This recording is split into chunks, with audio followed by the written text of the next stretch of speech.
Start. Ready. This seminar to discuss parliamentary democratic forms of government is a very good move.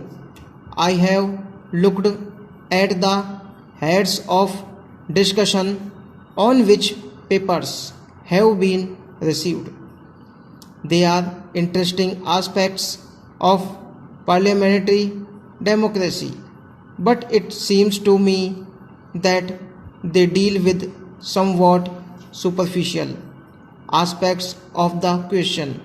Democracy, as a speaker just now said, is a means to an end.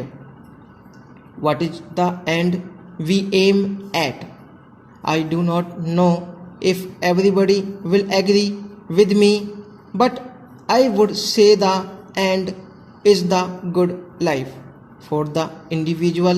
What form it should take can be argued about, but the good life certainly must imply a certain satisfaction of the essential economic needs, which will realize him from continuous operation and which will give him a chance to develop his creative faculties. Parliamentary democracy is a growth of the last 150 or 200 years. We must remember that even in England, the franchise was strictly limited till recently 20 or 30 years ago. A small percentage of the population had the vote. Even now in quite advanced countries, women who form half the population do not have the vote.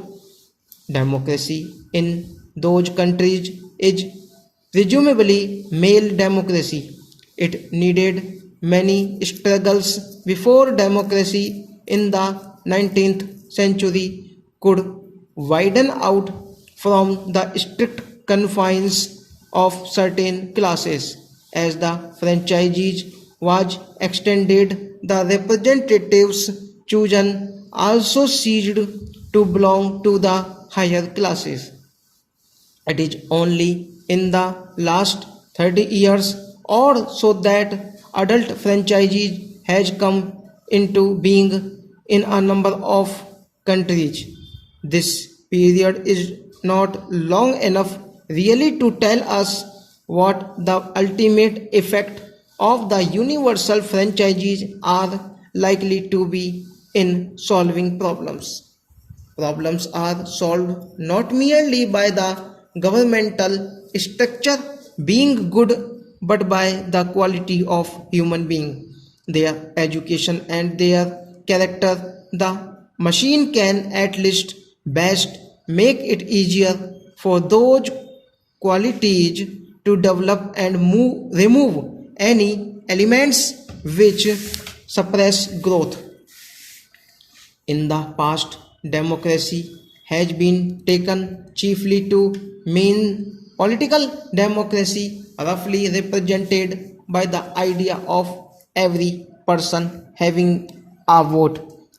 It is obvious that a vote of every person having a vote, it is obvious that a vote by itself does not mean very much to a person who is down and out and starving.